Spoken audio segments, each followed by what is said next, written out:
하트의 다중이해를 중심으로 해서 공동적인 것과 다중에 대한 적청이라는 제목으로 우리 주제 공동체론에 대한 이해를 좀 접근해 보도록 하겠습니다. 먼저 네그리와 하트의 기본적인 뭐라고 해야 되나? 정치 사상의 기본적인 개념을 한번 설명을 드리도록 하겠습니다.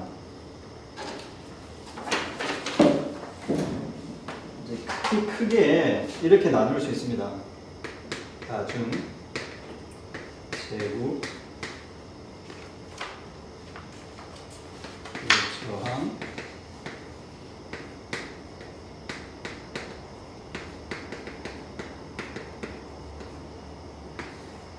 오늘 제 강의도 이제 이런 내용으로 이제 일단 구성이 되긴 할 건데요. 네그리 하트 하면 이제 다중 개념, 이게 상당히 중요하죠. 들어보셨겠지만 제국이라는 엠파이어라는 책이 이제 중요한 책이고, 그리고 다중이라는 책이 또 있습니다. 이게 이제 2000년대에 쓰여졌고, 2004년에 쓰여졌고, 그리고 공통체 2009년도에 쓰여졌습니다. 다 번역이 됐습니다, 우리나라에. 그 네그리와 하트의 정치 3부작이라고 이제 알려져 있는 책들이죠. 그래서 이 세 가지 제목이 사실은 그들의 사상을 잘 보여주는 거라고 볼 수 있습니다. 제국, 다중, 공통체. 이 세 가지 용어를 중심으로 이해를 하시면 될 것 같아요. 간단히 한번 설명을 드려보겠습니다. 먼저 이제 그 제국의 분서로부터 이렇게 시작한다고 할 수 있는데, 이 제국은 제국주의와 다릅니다. 제국주의는 근대 이후에 이제 출현한, 근대가 난 사실은 사생아라고 할 수 있는 것인데요. 일종의 이제 군주정 같은 그런 특징을 가지고 있죠, 독재주의. 근데 이제 제국주의와 다른 측면은 뭐냐면, 제국주의는 나중에 조금 더 자세하게 설명드릴게요. 외부의 힘, 초월적 힘을 상정을 합니다. 그러니까 주권자가 있으면 국민이 있는 거죠. 주권자가 있고 국민이 있고, 또는 지배자가 있으면 비지배자가 있고, 이 이분법적 부분이 확실한 어떤 정치적 형태라고 얘기할 수 있습니다. 그런데 이제 제국은 이것과 달리 이런 부분들이 없어져요. 없어지는 이유가 혼용되어 있기 때문입니다. 서로가 섞여 있기 때문에. 그래서 제국하면 이제 제일 먼저 생각해야 되는 게 혼합정치. 혼합정체다라는 걸 알아야 되는데요. 그러니까 제국주의 안에서는 사실 군주정 위에 또는 귀족정 정도가 같이 할 수 있겠죠. 그런데 이제 여기에는 민주주의가 있을 수는 없겠죠. 독재가 있는 또는 제국주의적 형태에서는. 그런데 이제 제국은, 이들이 사용하는 제국이라는 엠파이어는 어떤 일정한 힘의 어떤 네트워크를 얘기를 하는데, 혼용이 되어 있어요, 정체 자체가. 그러니까 군주정 같은 것이 존재하고요. 어떤 형태로 존재하냐면 UN, 그 다음에 IMF 있잖아요, 국제통화기금, 그 다음에 세계은행 같은 거라든지,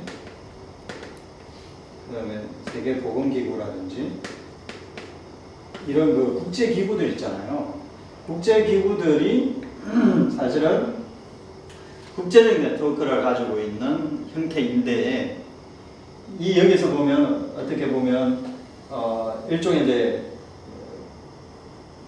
군주정 같은 형태의 군주정, 그러니까 일정한 어떤 주권 힘을 가지고 있는 국가라든지 외교의 힘이 작동하잖아요. 그러니까 평등하지 않잖아요, 실제로. 그런 점에서 이제 이걸 이 사람들은 이제 군주적 형태라고 설명합니다. 이런 게 여기 들어가 있어요, 제국에. 그 다음에 두 번째는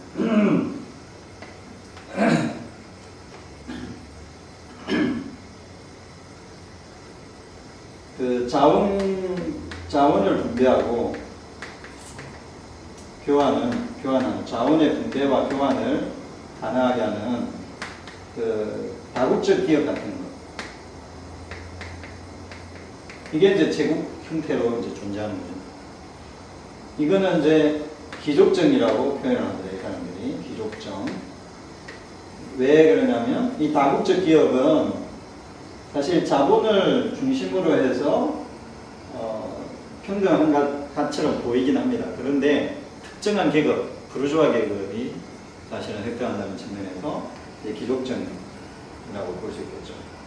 그 다음에 세 번째가 대중매체라든지 매스미디어라든지 또는 그 문화사업이라든지 문화사업, 문화와 관련된 사업 있잖아요. 이런 거, 그 다음에 뭐 패션이나 뭐 연극이라든지 영화라든지 뭐 이런 거 있잖아요. 그리고 이제 NGO 같은 거. 이런 것들이 이제 민주정 같은 거. 그러니까 이거는 뭐 독특하게 자기들 나름대로 자율적으로 활동하고 있는 단체들이니까요. 평등한 구조 안에서. 근데 이 세 가지가 군주정 같은 이런 거, 그 다음에 귀족정 같은 거, 그 다음에 민주정 같은 게 혼합되어 있는 이 그 형태, 그게 이제 국제적인 형태로 혼합되어 있는 걸 이제 제국이다 이렇게 표현하는 거예요. 그게 현대 자본주의의 어떤 특징 중에 하나다 이렇게 좀 설명을 하고요. 그리고 이 제국과 관련해서 중요한 특징은 혼합 정체가 하나 있고, 두 번째는 그 자본과 관련되어 있는 겁니다. 그러니까 정체 면에서는 뭐라고요? 혼합적이다. 그 다음에 경제적인 면에서는 뭐냐면 자본이 우리가 지금까지 이제 공부해왔던 거죠. 사회적인 것을 지배하는, 사회적 전체를 지배하는 자본의 사회화 과정. 자본의 사회화라고 하는데요. 사회화가 전 지구적으로 이루어져 있는 것을 제국이다 이렇게 표현합니다. 그러니까 그들의 사회화는 이제 용어의 독특한 뭐 자기들 나름대로의 용어라고 이렇게 생각하시면 되겠습니다. 자, 그러면 이제 제국을 이제 설명했고요. 그러면 전 세계를 다 제국? 네, 그렇죠. 전 세계 자체의 네트워크 구조, 그걸 이제 그 제국이다 이렇게 표현하는 거예요. 조금 더 자세히 나중에 또 설명드릴게요. 그리고 이 제국과 더불어 왜 다중이 나오느냐면, 이 다중은 쉽게 생각하면 이 제국과 저항하는 제국이 만들어 놓은 새로운 주체라고 생각하시면 됩니다. 다시 한번 설명드리면, 제국이 만드는 제국이라는 형태는 네트워크예요. 이 제국은 제국주의는 국민국가 형태잖아요. 그러니까 네이션 형태예요. 그러니까 국가가 있었죠. 여기에는 민족, 인종, 영토, 국민 이런 게 중요하죠. 이게 이제 제국주의에 모두 다 중요한 거였죠. 그런데 제국은 그게 아니라 이런 것이 중요하지 않고 이 경계를 뛰어넘는 거죠. 민족의 경계를 뛰어넘고, 인종의 경계를 뛰어넘고, 영토를 뛰어넘고, 국민 또는 시민이라는 형태를 뛰어넘습니다. 물론 이건 약간 다르긴 하지만 뛰어넘어서 일종의 이제 그 전 지구적으로 네트워크가 형성된다고 생각하시면 돼요. 그러니까 전 지구적으로 형성된 네트워크 전체를 가리킬 때 이제 그 제국이라는 표현을 이 사람이 쓰는 거죠. 근데 제국이라는 말을 쓰는 이유는 부정적인 측면이 있는 거죠. 그러니까 일종의 억압이 있다라는 거죠. 그러니까 음누르는 푸코와는 좀 다르긴 하지만 일종의 이제 그 규율적 장치들이 어느 정도는 있다. 그런데 이 규율적 장치가 단순한 그 규율적 방식으로 작동하는 것이 아니라 외부에서 어떤 억압을 행하는 그런 방식이 아니라 그 시스템 안에 내재되어 있는 형태로 억압이 내재화되어 있다라고 보는 것이 이제 제국의 핵심이고요. 그런데 이제 이 힘을 뒤집어 놓으면 다중이 됩니다. 제국이라는 억압적 힘을 뒤집어 놓은 해방적 힘으로 뒤집어 놓으면 이제 다중이 되는 거예요. 이게 이제 중요한데요. 이 부분을 이해하는 것이 상당히 핵심적인 네그레와 하트의 핵심적인 부분이라고 볼 수 있습니다.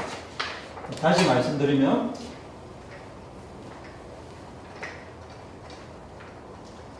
다중도 네트워크입니다. 근데 네트워크인데 이것도 네트워크고요. 근데 이제 어떤 차이가 있느냐? 이 두 가지 네트워크는 어떤 차이가 있느냐? 이거는 제국의 어떤 시스템 안에서 만들어진 생산적 주체이긴 합니다. 그러니까 제국이 만들어낸 주체라는 거죠. 주체성을 가지고 있습니다. 그런데 이게 단지 그런 측면에서 머물러 있는 게 아니라 이 생산적 주체가 생산력이기도 하다라는 게 핵심입니다. 그러니까 생산적 힘이라는 뜻이죠. 생산적 힘. 여기 이제 스피노자의 사상이 들어갔죠. 능산적 힘이라는 능산적 자연이라는 이런 스피노자의 사상이 들어가 있는데, 자 다시 말씀드리면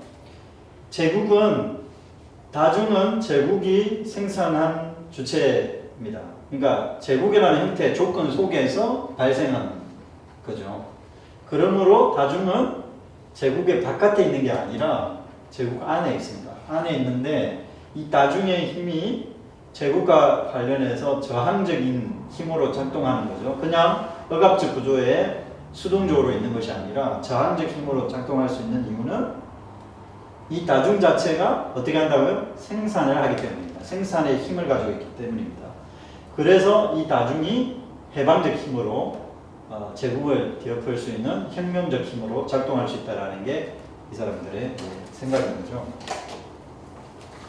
그리고 이제 그러면 이 다중이 제국을 뒤집어 엎는, 그러니까 뒤집기를 할 때 중요한 게 뭐냐면 계속 이제 붙잡아야 될 게 공통적인 거예요. 공통체라는 거는 영어로는 이제 커먼웰스라, 그러니까 공적 자산이라는 그런 뜻이죠. 또는 공적인 부, 그런 뜻인데 이건 이제 민중이 같이 소유하는 거죠. 민중이 아니라 다중의 공통적인 소유죠. 개인적 소유물이 아니라. 그리고 이제 이 개인적 소유물이 아니다라는 것은 자본주의적 자유주의의 개인 사적 소유, 이게 아니라는 것도 포함되고, 그 다음에 사회주의 국가사회주의 또는 국가사회주의의 공통적인 국가재산 있잖아요. 국가재산 이것도 아닙니다. 그러면 뭐냐? 이제 이 사이에 사적이지도 않으면서 그리고 국가재산도 아닌 이제 그런 재산 부가 소유가 어떻게 가능한가 하는 것이 이제 이 사람들의 관심인 거죠. 그러면 이런 어떤 부를 창출하는 방식과 또는 그 전략이 어떻게 되냐에 따라서 이 공통적인 것이 무엇인가 하는 것이 이제 규정이 되게 될 것입니다. 그렇게 이제 생각을 하시면 되고, 그래서 결국 이 사람들의 내근은 나중에 말씀드릴게요. 3정치적 노동이 다중이 하는 다중적 주체가 감당해야 되는 노동 방식인데, 이 노동 방식은 결국은 어떤 방식이냐면 협업, 자율, 네트워크 이런 형태로 이루어져야 된다고 이렇게 생각을 하는 거예요. 그래서 이 기본적인 구도를 생각하시면서 이제 한번 내용을 살펴보도록 하겠습니다. 1번 제국가 생명정치, 생명정치에 관련해서는 지난주 푸코 논의를 상대로 좀 하시면 되겠습니다. 연관이 제가 이렇게 있으니까요. 그래서 이제 푸코를 그 네그레오 하트 그 주제 앞에 이렇게 뒀던 이유가 그것입니다. 푸코는 그 이제 네그레오 하트가 사실은 제대로 비판하는 건 아닌데, 네그레오 하트의 그 푸코의 생명정치는 제가 봤을 때 네그레오 하트의 그 비판점하고도 유사한 측면이 있는데, 생명 권력 있잖아요. 푸코의 생명 권력, 그리고 특히 이제 규율적 권력 있잖아요. 규율적 권력을 비판하면서 자기의 생각을 전개하는데, 사실 이거는 푸코가 이미 넘어선 논의라고 할 수 있습니다. 푸코의 생명정치 제가 말씀드리면서 푸코도 신자유주의의 특성을 생명정치와 관련해서 제대로 이제 설명을 했다고 말씀드렸고, 이것은 사실 푸코 자기의 이론을 뛰어넘는 그 생명정치의 관점을 새롭게 이제 제시했었다고 제가 말씀드렸는데, 이제 네그레오 하트는 그 규율 정치 거기에 머물러서 이제 비판하고 있다는 게 이제 이 사람들의 문제점 중에 하나입니다. 그런데 이제 뭐 그거는 그렇게 중요하지는 이론적으로 중요하지만 이 사람의 생각들을 소개하는 데서는 그렇게 중요하지 않으니까 좀 넘어갈게요. 두 번째 단락을 읽어보겠습니다. 네그레오 하트가 말하는 제국은 제국주의와 다릅니다. 치안국가의 부상은 예외 상태를 규정함으로써 외부도 없고 중심도 없는 주권 형태를 조성합니다. 이런 현상 더 나아가 이전과 질적으로 다른 네트워크, 즉 하나의 지배체제를 공동으로 구축하는 주권 형태로 이동을 합니다. 전 세계 모든 국가와 지역을 통합하고 연결하는 지구적 자본주의 생산의 새로운 단계로 접어들었기 때문입니다. 제국은 이러한 네트워크식의 새로운 주권 형태이자 전 지구적 지배 체제를 가리키는 말입니다.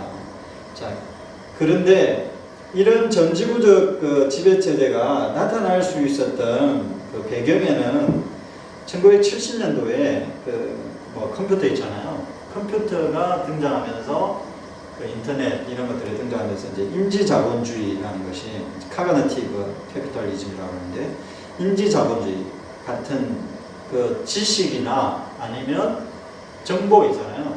그런 것들을 다루는 노동자들의 문제가 이제 생기기 시작했어요. 그걸 가지고 이제 또 수익을 창출하는 자본의 어떤 활동을 하는, 그걸 이제 인지자본주의라고 말한다면,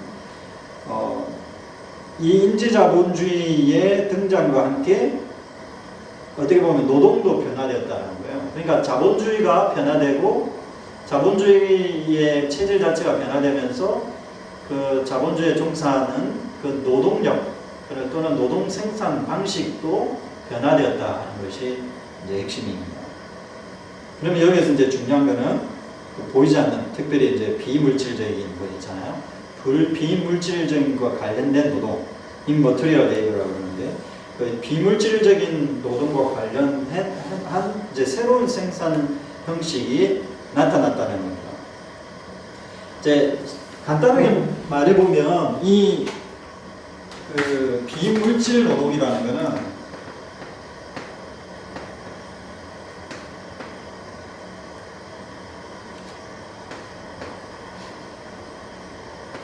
정보를 다루면서 생기는 노동인데, 이 비물질적인 노동이 물질적이고 육체적인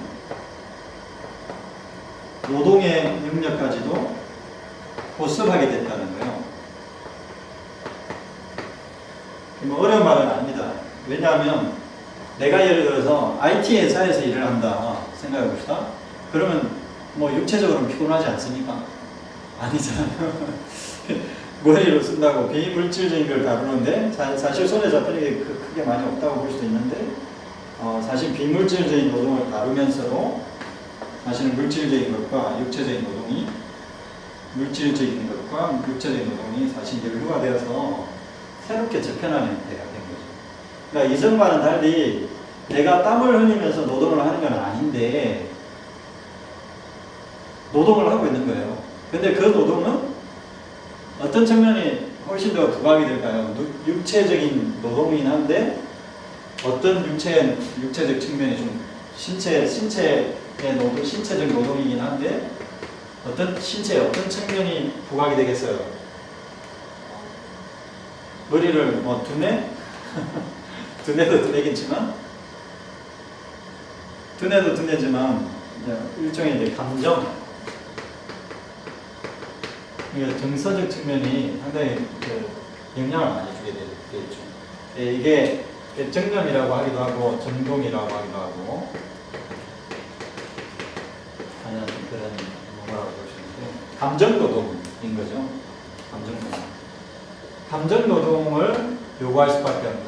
그래서 그 인지자본주의 노동과 관련해서는 육체 노동은 크게 눈으로 부각되지는 않는데 육체 노동이 아닌 것은 아닌 거죠. 아닌 것은 아니에요. 어떤 측면에서 감정이 훨씬 더 많이 개입돼서 몸이 피곤한 거죠. 몸을 더 많이 이제 집중을 해야 되는 그런 일들이 돼버린 그런 겁니다. 자, 그리고 또 하나는 지식 노동은 또 독특한 측면이 뭐냐면 네트워크라는 겁니다. 네트워크. 그러다 보니까 이제 일을 하더라도 혼자서 하는 일이 아니라 어떻게 한다고요? 협업을 할 수밖에 없는, 협력을 할 수밖에 없는 그 cooperation이라고 하는 협력 또는 집단적, 사회적인 형태로 가치를 창출하는 방식으로 할 수밖에 없는 노동이다. 그냥 혼자서 벌어먹을 수가 없는 거죠. 혼자서는 안 되는 거죠. 누군가와의 관계 속에서 자기의 어떤 역할들을 감당하는. 근데 이거는 이제 근대의 분업 형태와는 또 달라요. 분업은 하나의 일의 컨베이어 벨트가 돌아가면 거기서 분업이라는 거는 내가 예를 들면 어떤 부품을 일정 부품을 저 사람이 이거 꽂으면 나는 이거 꽂고 예를 들면 그런 형태로 자기가 하는 일이 딱 정해져 있잖아요. 완성하는 제품을 만들기 위해서 자기가 하는 일종의 부속품적 역할을 하는 거라면 그게 분업이란 근대적 분업이라면 이제 그 근대 이후의 노동의 네트워크는 그런 형태와는 좀 다른 거예요. 분업의 형태와는. 어떻게 다르냐면 자기의 완전한 일을 하는 거예요. 그러니까 예를 들면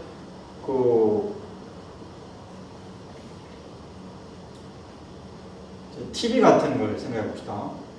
TV 이제 인터넷 TV, IPTV 같은 거 있잖아요. IPTV 이제 TV 자체를 만드는 일은 이제 분업을 하겠죠. 그런데 꼭 분업은 아니라도 그 안에 들어가는 어떤 완성품들이 있을 겁니다. 그러면 하청 회사에서 부품을 대는 방식도 있을 수 있고, 어떤 부품에 대해서 기술이 발전한 하청업체가 있을 수 있잖아요. 그 대기업 제품으로 보이지만 사실 중소기업 제품들이 안에 다 부품들이 들어가 있는 거거든요. 그러면 그 부품 하나하나가 완성도 높은 부품일 수가 있을 겁니다. 그러니까 하나의 단순한 어떤 그 부품이라기보다는 그것 자체가 완결체인 부품들이 들어갈 수 있잖아요. 그리고 셋탑 박스 같은 걸 박스는 또 다른 데서 만든다든지, 그리고 이제 그 전선들 만드는 회사 또 따로 있고, 예를 들면 이제 그런 방식으로 그 인터넷에 따로 있고, 그래서 이제 이게 협업을 해야 되는 거죠. 한 회사만 잘 되면 안 되고 협업을 해야만 되는 그런 구조로 이제 들어간다는 거죠. 그래서 훨씬 더 협업을 해야 되기 때문에 감정 노동이 심해지겠죠. 왜냐면 신경을 좀 러프하게 말씀드려서 거칠게 말씀드려서 신경을 써야 되는 거죠. 내가 만들면 끝나는 이 시대는 이제 지난 거죠. 다른 그 회사들이 어떻게 뭘 만들고 있고 어떻게 변하고 있는지 그 조건 자체의 변화에 대해서 엄청 신경을 많이 써야 돼요. 그게 전략적으로. 그렇잖아요. 안 그러면 뒤처져 버리니까. 네, 그렇게 생각하시면 되겠습니다. 그래서 점점 이제 그 경제적인 것과 정치적인 것과 문화적인 것이 서로 중첩되면서 서로 포함 관계를 형성하게 된다는 거예요. 그러니까 단순히 경제만 발전한다든지 정치적인 것만 발전한다든지 문화적인 것만 발전한다든지 이런 거는 불가능하고 뒤섞여 버린다는 거예요. 그게 이제 네트워크형 그 사회 자본주의가 가지고 있는 측면이라고 할 수가 있겠습니다. 그래서 네그레와 하트는 푸코의 생명 정치를 참조하면서도 그 생명 정치의 삶은 푸코의 생각보다도 훨씬 더 복잡해졌다. 이렇게 이제 인식하고 있는 것입니다. 자, 그 인용 한번 읽어볼게요. 한번 읽어주시겠습니까? 이 페이지 제일 위에 있는 거. 생산은 재생산과 구별할 수 없게 된다. 생산력은 생산관계와 융합된다. 불변 자본은 가변 자본 안에서, 즉 생산하는 주체들의 두뇌, 신체, 협력 안에서 구성되고 구현되는 경향이 있다. 사회적 주체들은 이러한 통합된 기계의 생산자인 동시에 생산물이다. 네, 그 심지어는 생산과 재생산 이 개념 자체가 이제 불가능해졌고, 그 생산 관계에 의해서 생산력이 뭐 결정된다든지, 근데 이런 좀 복잡한, 쉽게 말하면 복잡한 구조로 들어갔다라는 게 이제 핵심입니다. 그런데 그 네그레와 하트는 이걸 한 단계 더 진전을 시켜서 어떻게 말을 하냐면 그 자연의 문명화라고 이제 표현을 하는데요.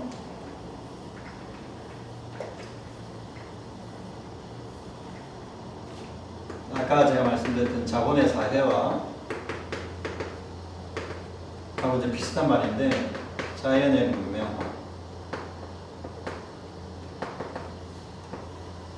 그러니까 자연이 문명화되는 이 과정, 그러니까 이거는 자연이 문명으로 전환된다 이런 말도 내포되어 있지만 사실 조금 더 정확하게 얘기하면 자연 자체를 자본으로 활용한다는 뜻입니다. 그러니까 이게 이제 현대사회에서 그런 게 비일비재하죠.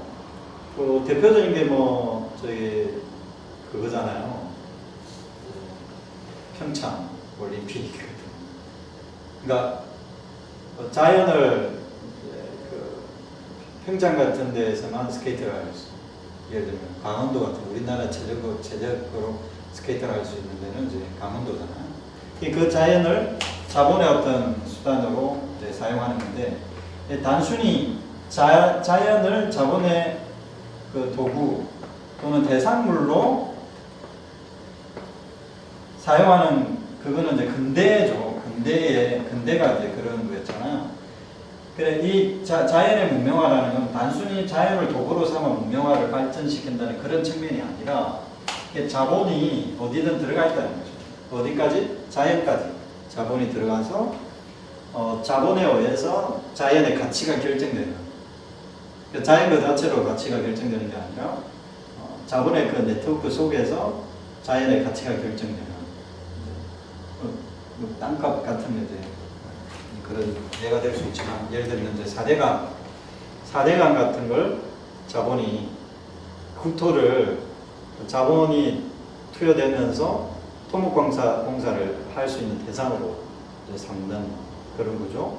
그거는 이전에는 가히 상상할 수도 없었던 그런 계획이라고 볼 수 있는데 이게 자연을 통해서 자연을 단순히 활용한다 그걸 넘어서서 경제적인 것이 이미 자연으로 침투해 들어가 있는 이게 어떤 게 먼저인지 모를 정도로 그러니까 자연을 위한다고 하는데 쉽게 말하면 사회의 안전 그러니까 홍수가 일어나지 않도록 한다고 하고 또는 그 간척 사업이나 또 재정비 4대강 재정비를 통해서 뭐라고 하냐면 사회적 자본을 재창출하는 일거리를 만든다는 거죠. 그런 방식으로 접근하는데 그게 결국은 원래가 그런 속성을 가지고 있는 자본주의라는 것을 이제 보여주는 측면이 있다는 거예요. 그러니까 생산 생산과 재생산의 구분 자체가 모호해져요. 4대강을 통해 뭔가 재생산을 하려고 하는 건데 결국은 그거는 그 자본의 생산화 이상도 이하도 아닌 그런 이해를 하시면 되겠습니다. 그래서 그 제국의 이제 착취 구조는 단순히 자연이라든지 사회라든지 이런 것들 또는 인간을 대상화시키는 게 아니라 그건 이제 근대의 특성이었고 대상화시키는 것이 아니라 푸코의 말처럼 이걸 이미 그 자기가 자기 주체 있잖아요. 푸코가 그렇게 얘기했잖아요. 자기의 주체를 자기 경영적 주체로 만들어버리는 그런 지점이 있다는 겁니다. 그걸 이제 그 네그레한테는 자기 생산하는 기계 이렇게 이제 표현합니다. 자기를 생산하는 데보다 자기 생산, 그러니까 자발적 생산을 하는 기계라고 이렇게 표현합니다. 그러니까 제국이라는 것은 이제 단순히 이전의 제국주의와 다른 이유가 이게 생산을 하는 것이기도 하지만 어떤 대상을 다루어서 물건이나 자연이나 이런 사람이나 이런 걸 대상을 다루어서 뭔가를 생산하는 생산력이기도 하지만 다른 한편으로는 자기 생산을 가능하게 하는 조건이기도 합니다. 그러니까 이런 조건과 토대를 만들어 놓고 자발적으로 자생적으로 뭔가 생산력이 이루어지도록 하는 생산력이기도 한 거예요. 그러니까 단순히 생산물을 다루는 어떤 그 범위를 뛰어넘는 기획이라는 그 체제라는 거죠. 이게 복잡한 체제라는 거죠. 자, 그런데 여기서 이제 우리가 좀 주목해야 될 거는 아까 이제 제가 기본 구도에서 말씀드렸지만 이 생명 정치의 제국적 지배 체제가 역설적이게도 저항과 해방적 투쟁을 가능하게 하는 전망을 열어놓는다는 점입니다. 한번 거기 인용만 읽어주시겠습니까? 제국은 근대적인 권력 체제보다 훨씬 강력한 해방의 잠재력을 창출한다. 제국은 우리에게 통치 기회를 제공하지만 동시에 대안도 제시하기 때문이다. 대안이란 착취당하고 중독된 모든 자, 바로 다중을 말한다. 다중은 아무런 매개도 거치지 않고 직접적으로 제국에 대항한다. 네, 이 제국이 근대적 권력 관계와는 다른 어떤 측면을 보여주는데요. 제국 자체가 사실은 네트워크이기 때문에 그 네트워크에서 생각한다는 주체가 다중적 주체인 거예요. 이거는 주체와 객체가 이렇게 나눠지는 형태가 아니라 다중 안에 이미 생산물이 들어가 있고, 그러니까 다중 자체가 제국의 생산물이기도 하고, 그런데 단순히 거기에서 머물러 있는 게 아니라 제국의 네트워크적 특성을 다시 생산하는 주체라는 거예요, 다중이. 그런 점에서 어떻게 보면 이미 제국 안에는 제국을 뒤엎을 수 있는 잠재력이 들어있다라고 할 수 있는 거예요. 감축을 하고 있다는 거죠. 이 이중적 측면을 푸코도 이제 제가 그러다가 좀 비슷하게 말씀드렸는데 네그레하트도 이제 그 비슷한 이야기를 하고 있습니다. 다중이 제국을 균열시키는 대안적 힘이 될 수 있다라고 이렇게 말을 하는 거죠. 그러면 이 다중이 왜 그런 대안적 힘이 될 수 있느냐? 다중도 전지구적이기 때문이다. 그러니까 제국이 전지구적 형태로 있는 것처럼 다중도 전지구적이고, 그 제국의 지배가 전지구적인 것처럼 그 다중의 어떤 해방적 힘도 전지구적이다. 이렇게 이제 보려고 하는 구도죠. 간단합니다. 그 구도는 그렇게 구도 자체는 어려운 구도를 합니다. 자, 그런데 그렇다면 이 다중이 어떻게 제국의 지배에 저항할 수 있는가 하는 게 이제 중요한 주제가 될 것입니다. 어떻게 그러면 정하는가? 이제 네그레와 하트가 끊임없이 이제 그 제국이나 제국, 특히 제국이라는 책에서 이제 끊임없이 얘기하기를 이 구도 자체는 거의 벗어나기 힘든 그 네트워크는 전 지구적이고 전 세계적이기 때문에 피할 수가 없는 거예요. 어딜 가도 그 영향권 안에 쉽게 말하면 있을 수밖에 없는 거기 때문에 그 주체가 거기서 생산하는 다중적 주체가 수동적일 수밖에 없지 않나. 피할 수 없다는 거죠. 결국은 그 구도 안에서 벗어날 수가 없으니까 어떻게 생산적인 주체로 거듭날 수 있을까 하는 의문이 들 수 있습니다. 이게 네그레 하트의 비판자들이 끊임없이 물고 늘어지는 지점이거든요. 그런데 그렇기 때문에 사실 이 다중의 해방적 힘이라는 것이 해방적 힘을 어떻게 설명하려고 하는가, 네그레 하트가 그 부분이 이제 중요하겠죠. 어떻게 설명을 해서 어떻게 극복하려고 하는가 하는 게 핵심적인 부분이라고 얘기할 수 있겠죠. 자, 그 부분을 한번 설명을 드려보겠습니다.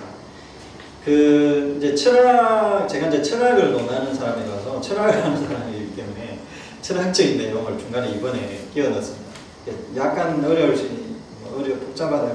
복잡하고 좀 어려울 수도 있겠습니다만 한번 해보겠습니다. 철학을 하셨으니까. 구도는 아까 제가 처음 얘기했던 구도로 조금 간단하게 생각하시고 접근하시면 좀 풀려나갈 수 있을 것입니다. 네, 사실 이제 철학적인 주제로는 이게 이제 핵심적인 내용이라고 볼 수 있어서 두 번째 공통적인 것의 경험과 인식론입니다. 이제 그 네그레 하트가 제국과 다중 이 두 가지의 어떤 그 이중성 또는 중의적 어떤 측면들을, 그러니까 제국을 분석하면 다중이 보이고 다중을 분석하면 제국이 보이는, 그리고 제국은 사실 다중의 다른 얼굴이라 말할 수도 있고 다중은 또 제국의 다른 얼굴처럼 보이는 어떤 그런 측면. 그러니까 어떻게 보면 이게 중첩되어 있는 건데, 중첩되어 있는데 어떻게 다중의 주체적인 힘 또는 그 개방적 힘을 얘기할 수 있는가 하는 게 이제 설명이 돼야 되잖아요. 그 설명을 하려면 하는 방식이 이제 뭐 여러 접근 방식이 있을 수 있지만 제가 이제 주목하는 부분은 네그레 하트가 이제 인식론적인 이야기를 좀 하려고 한다.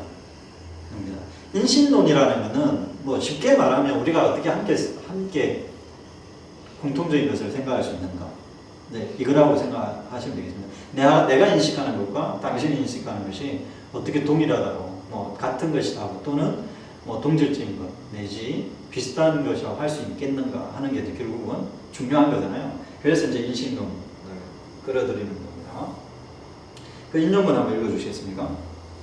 우리는 근대성 내부에 있는 비판과 저항의 힘에 초점을 맞추고 이러한 내부적 위치에서 대안을 창조할 수단을 발견할 필요가 있다. 인식론적 맥락에서 반근대성에서 대한근대성으로 이행하는 것은 합리성을 상정치적으로 사고하는 대로 나아가야 한다. 네, 여기서 이제 반근대성이 아니라 대한근대성으로 이행해야 됩니다. 이제 반근대성은 단순히 이제 근대성만을 비판하는 것이 아니라 대한근대성, 여기 이제 대한근대성이라는 말을 쓰는 이유는 근대성은 아닌데 합리성을 얘기해야 된다 이런 뜻입니다. 근데 그 합리성을 얘기하는 인식적인 합리성이라는 것은 사문정치적 사고를 통해서 이루어진다는 게 이제 이 사람들의 주장인 거예요. 그럼 사문정치적이라는 것은 사실 인식론적인 건 아니에요. 따져보면 그 실천적인 맥락인 거죠.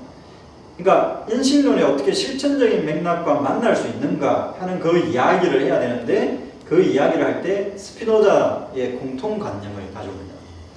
그러니까 뭐 이제 스피노자에 대한 설명을 좀 해야 되긴 하지만, 여기서 이제 스피노자의 공통관념이라는 건 쉽게 말하자면 그 네그레 하트를 통해서 얘기해 보면 진리에 대한 권리가 어떻게 출현하는가, 그러니까 진리에 대한 권리를 어떻게 우리가 얘기할 수 있는가 하는 것이 이제 공통관념입니다. 근데 그 공통관념을 얘기할 때 단순히 보편적이냐 특수한 거냐라는 철학에서 아주 오래된 그 주제들을 내 이양 대립적 주제들을 뛰어넘는 뭔가가 있어야 된다는 거죠. 이제 그게 이제 공통관념의 이제 핵심적인 부분인데, 결국은 거기에 일정한 진리를 추동하고 경험할 진리를 만들어내고 또는 진리를 추동할 수 있는 그 공통적인 경험이 있는 거 아닌가? 이제 이런 질문입니다. 그 공통적인 것에 대한 것이 무엇인가라는 거예요. 이제 이들의 이제 중요한 주제가 되겠죠. 그 밑에 인용 한번 읽어주시겠습니까? 문식문이 투쟁을 지형에 근거해야 한다는 것이다. 여기서 투쟁이란 지배의 현실에 대한 비판을 추동할 뿐 아니라 또 다른 실제의 구성의 생기를 불어넣는 투쟁이다. 진리가 아래로부터 구축된다는 것은 진리가 공통적인 것에 기반을 둔 저항과 실천을 통해 벌어진다는 것을 의미한다. 참 정치적 투쟁은 새로운 실제와 새로운 진리 모두를 획산하는 투쟁인 것이다. 네, 여기에서 이제 공통적인 것과 관련해서 결국은 그 인식론적인 것과 관련된 공통적인 건 뭐냐 할 때 그거는 저항과 실천이다 이겁니다. 그러니까 말해보자면 이런 거예요. 쉬운 말로 우리가 일상적인 표현으로 한번 말을 해보면, 예를 들면 어떤 게 옳다고 할 수 있는가, 이게 맞다고 할 수 있는가, true, false를 얘기할 때 이게 진리냐 얘기할 때 우리가 어떤 걸 진리라고 할 수 있느냐. 우리는 보통 이제 뭐 여러 가지로 설명할 수 있겠지만 뭐 선언적으로 존재할 진리는 있는 거야. 뭐 그렇게 설명할 수 있는 게 하나가 있고, 아니야. 그 선언적이 어떻게 선언적이냐. 그게 만들어지는 거지. 그때그때 다른 거야. 이렇게 할 수 있는 방식. 그 삶의 조건에 따라서. 이제 그런데 이제 네그레와 하트는 이 두 가지 다를 사실은 비판하는 거예요. 그 이양대립적 구조를 비판하면서 반근대성이 아니라 대한근대성이라고 하는 이유는 후기 근대성도 아니에요. 그런데 후기 근대성적인 측면을 참조를 하면서 나중에 이제 그 이야기를 조금 더 하겠습니다만은 삶정치적 저항과 실천이라는 용어를 씁니다. 그 삶정치적 실천과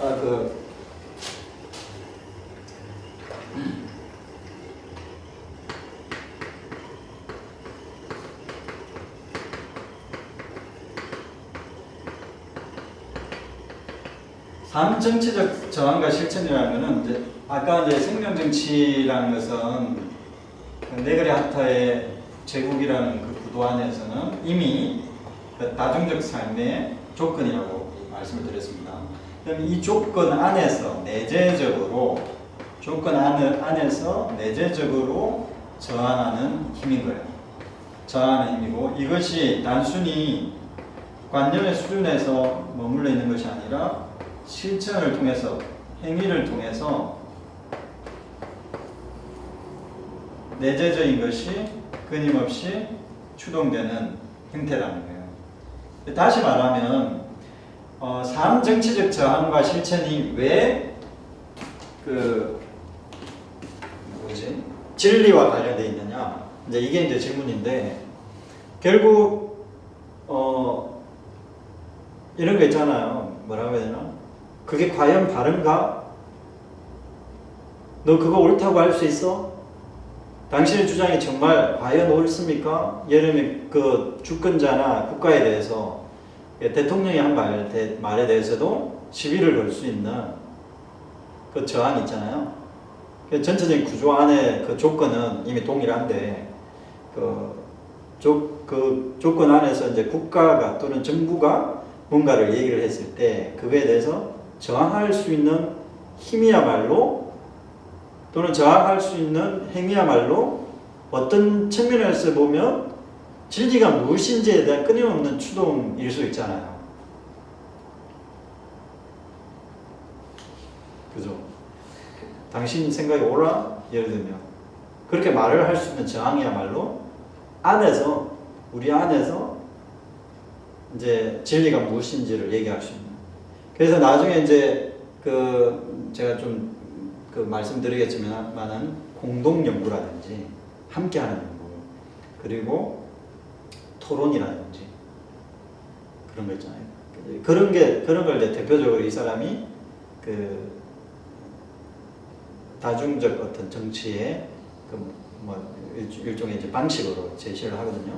그러니까 끊임없는 토론 작업이야말로 이거는 이제 의사소통 이런 거랑 좀 다르게 토론 작업이야말로 문제 삼는 거잖아요. 끊임없이 당신은 옳은지, 당신의 주장이 왜 맞다고 할 수 있는가. 근데 그거는 진리에 대한 확정적인 진리를 담지하고 우리가 공유한다는 의미가 아니라 진리를 찾는 과정이잖아요. 그렇다고 진리가 없다면 토론이 이루어질 수 없죠. 참이라는 게 없다면. 그런데 그 참은 선제적으로 주어져 있는 게 아니라 이제 함께 만들어간다는 측면에서 후기구조주의적인 영향이 있지만 근대성하고는 다르죠. 다른데 그렇다고 해서 너도 옳고 나도 옳고 하는 그런 맥락에서 그냥 파편적으로 머물러 그냥 내버려 두느냐, 그건 아니라는 거예요. 다중의 영향이 되기 위해서는 사실은 다중이 담지하는 진리가 있어야 된다는 거죠. 주어져 있는 진리가 아니라 생성적 진리. 그러나 다중이 담지한다는 측면에서 공동적인 거죠, 그 진리는. 이제 그런 부분에 대한 인식론의 문제입니다. 그래서 인식론이 단순히 그 근대적인 어떤 주체 중심의 인식, 내가 생각하기 때문에 존재한다라는 그 데카르트의 어떤 그런 고기토 이론과는 다른 거죠. 고기토 이론은 내가 의심하는 내 주체 있잖아요. 칸트도 마찬가지. 인식론적 주체, 인식하는 나, 인식할 수 있는 나의 범위를 벗어나는 것은 사실은 내가 인식할 수 없으니까 존재하지 않는다. 또는 참이 아니다 이렇게 얘기해버려야 되는데 이제 그것과도 다른 거죠. 그것과 다르지만 진리에 대해서 묻겠다는 거예요. 왜냐하면 지금의 제국의 그 상황 자체를 긍정적으로 보지 않기 때문에 그런 거거든요. 그냥 문제를 삼아야 되는 거죠.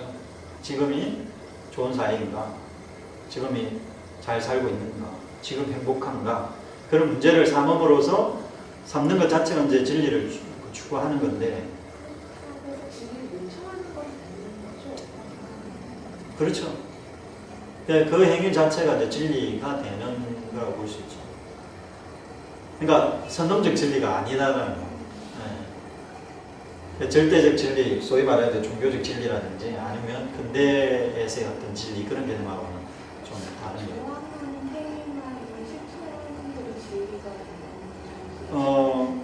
그러니까 그것 자체도 진리가 될 수 있고 될 수 있죠. 좀 더 정확하게 얘기하면 그 저항하는 어떤 그 매개, 저항하는 것 자체가 어떤 매개를 거치지 않고 진리에 도달한다는 건데, 그러니까 즉각적인 어떤 그 저항이라고 표현하기도 하는데, 그러니까 어떤 매개도 없이, 왜냐하면 제국이라는 네트워크 안에 다중은 동전의 양면이라고 그랬잖아요. 그러니까 어떤 대상물이라든지 심지어는 주체 같은 게 매개가 될 필요가 없는 거예요. 왜냐하면 물론 그 이제 내가 비판하는 사람들 비판하는 지점이기도 하지만 과연 그게 어떻게 가능한가 비판하긴 하지만 일단은 우리가 좀 충실하게 내가한테 그 사상을 따라가다 보면 말하고자 하는 바가 뭐냐면 이런 거예요. 네트워크로서의 제국과 다중이 사실은 똑같진 않잖아요. 그럼 똑같지 않은 지점이 어떻게 만들어지냐는 거예요. 똑같지 않다고 말을 해야 되는데 그게 이제 진리인 거예요. 말하는 것 자체가. 그러니까 진리의 행위가 되는 거죠. 그러니까 뭐 선언적 진리가 있다라는 그런 의미가 아니라, 그러니까 신이 있다든지 뭐 그런 의미가 아니라, 또는 신적인 종교적 진리가 있다, 절대적 진리가 있다 그런 말이 아니라 참된 거 있잖아요. 다운표하고 참된 것을 찾아야 되는데 그 찾아야 되는 이유는 아이러니하게도 제국과 다중의 이면적 측면 때문에 그런 거예요. 똑같다고 말을 해버리면 안 되니까. 그러니까 제국의 어떤 상황은 다중을 생산하는 구조긴 하지만 그렇다고 해서 제국을 다중이라고 할 수 있는가, 주체라고 할 수 있는가, 다중적 주체라고 할 수 있는가, 그게 아니라는 거예요. 그게 핵심이에요. 다중적인 저항, 제가 제목을 이제 뭐라고 달았냐면 다중의 대안적 저항이라고 제목을 달았는데, 그게 이제 공통적인 질문에서 아주 중요한 질문인 거예요. 이게 공통적인 이유가 되는 게 뭐냐면 진리를 추구하는 것처럼 보이기 때문에. 물론 그 진리는 이제 근대적 또 종교적 개념의 진리는 아니다라는 거. 뭔가를 참된 것을 얘기해야 된다는 어떤 필요가 있기 때문인 거예요. 그러면 이제 이거는 이미 이제 인식론적 문제가 되는 거잖아요. 철학적으로 볼 때. 그래서 인식론, 그런데 이제 그 네그레와 하트는 그걸 인식론으로 끌고 가기 위한 게 목적이 아니라 인식론과 실천적인 맥락이, 정치적인 맥락이 어떻게 연결되는가 하는 걸 이제 설명하려고 하는 게 목적이기 때문에 우리가 이제 그걸 이제 충실하게 따라가 보는 겁니다. 자, 그래서 진리는 결국 삶 정치적 투쟁에 의해서 생산되는 진리라고 할 수 있습니다. 제일 위에 산 쪽에 진리. 한번 읽어보겠습니다. 제가. 이는 내적이고 본기적 관점에서 드러나는 것으로서 추월적인 것과는 관계없는 공통적 주체를 형성합니다. 그러나 이 공통적인 것은 근거나 전제만을 의미하는 것이 아니라 과정의 결과이기도 합니다. 그런 점에서 네그레와 같은 공통적인 것은 공통적인이라는 이렇게 정해져 있는 거 있잖아요. 그 선언적 공통적인 것, 그게 아니라 공통적인 것 만들기라고 이제 표현해야 된다, 이렇게 말을 합니다. 공통적인 것이 고정된 선언적 공통적이 아니라 실전적 차원의 생성과 형성의 차원의 경험이라면 이는 인식론이 존재론으로 이해하는 것을 필수지게 할 것입니다. 곧 타자에게 열려있는 다양한 존재들을 발생시키는 공통적인 만들기라는 말입니다. 자, 이걸 좀 설명을 드릴게요. 말이 어려서 그렇지 표현이 어려서 그렇지.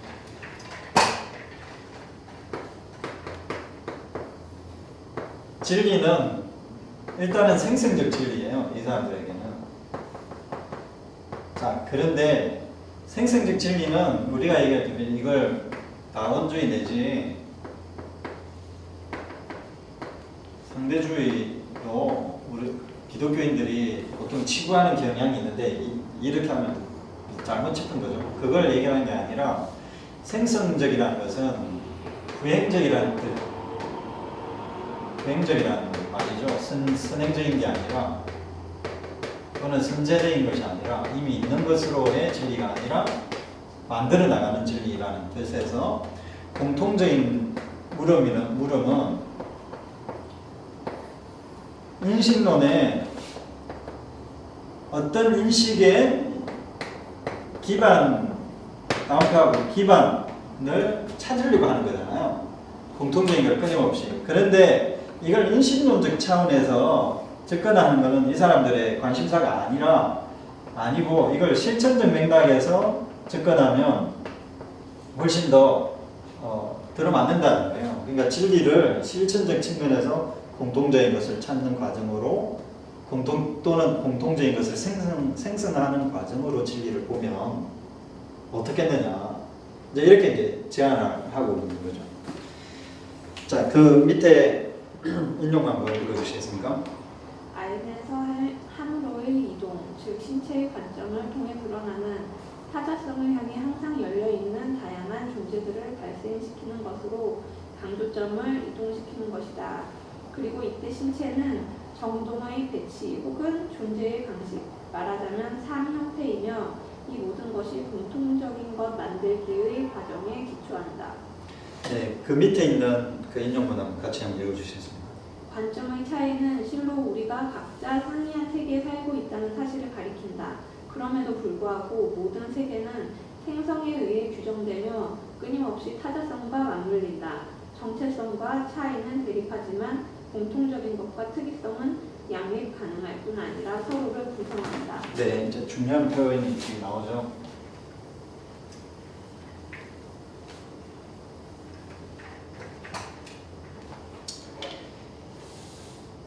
그 알면서 함으로, 그러니까 인식에서 뭡니까? 어디로? 실천으로 이동하는 거죠. 인식에서 실천으로 이동할 때 여기에 신체적 관점이 드러난다는 거예요. 신체적 관점에 변화가 생긴다는 그런 뜻인데, 말하자면 머리에서 어디로? 몸으로 이동하는 거죠. 어떤 쉽게 말해보자면, 그러니까 뇌에서 그 손발로 이동하는 것이라고 볼 수 있는데, 그러니까 생각에서 행위로 이동하는 거죠. 액션으로 이동하는 그렇게 보면, 그렇게 진리의 관점을 보면 사실 머리에 있었던 그 생각하는 주체는 사실 타자성에 대해서 기본적으로 열려있지 못한 거죠. 폐쇄적인 거죠. 자기 폐쇄적인 거죠. 그런데 행위라는 것은 이것 자체가 타자를 접촉할 수밖에 없는 형태잖아요. 그게 무엇을 위한 행위냐? 또 누구를 향한 행위냐? 누구를 위한 순발이냐? 단순히 자기를 위한 것일까? 아니라는 일종의 이제 봉사 개념이 들어가는 서비스 개념이 들어가는 건데요. 타자와의 접촉을 추동할 수밖에 없잖아요. 그런 점에서 이 상이한 어떤 세계 가운데서 어떤 공통적인 것을 묻는다라는 것은 결국 타자를 접촉하는 것이니까 공통적인 것과 특이적 또는 차이 같은 거 있잖아요. 타자성 이런 것은 함께 논할 수 있는 게 되는 거죠. 그러니까 그래서 대한근대성이라는 표현을 쓰는 거고 대한근대성과 후기구조주의를 만나게 하는 그런 표현이라고 볼 수가 있겠습니다. 이거는 이제 철학적인 질문이에요. 따지고 보면 철학하는 사람들만 뭐 이런 관심을 가질 수 있는 건데 어떻게 이게 이질적인 것이 서로 특히 이제 공통적인 것이라고 말을 할 수 있는 보편도 아니고 차이도 특수도 아니면서 뭔가 진리를 추구하는데 이거는 생성적 진리이면서 그리고 타자의 어떤 특이성들이 있잖아요. 이질적인 타자의 특이성들이 함께 들어설 수 있는 그 공간이라는 게 어떻게 가능한가? 이런 질문인 거죠. 인식론적인 거잖아요. 그런데 단순히 인식론적인 게 아니라 이거는 이미 실천적 맥락, 생활 정치, 삶 정치와 관련된 맥락에서는 이미 실천적인 이야기가 돼버린다는 뜻입니다. 자, 그래서 이 공통적인 것과 특이성을 서로 대립하지 않고 서로 상호 구성된다라는 것을 설명하기 위해서 결국 이제 삼정체적 이성. 자, 한번 읽어볼게요. 여기 밑에 따라. 이성은 1번 공통적 재화의 사회적 전유라는 기초하여 경제적 가치화를 실현하는 것이다.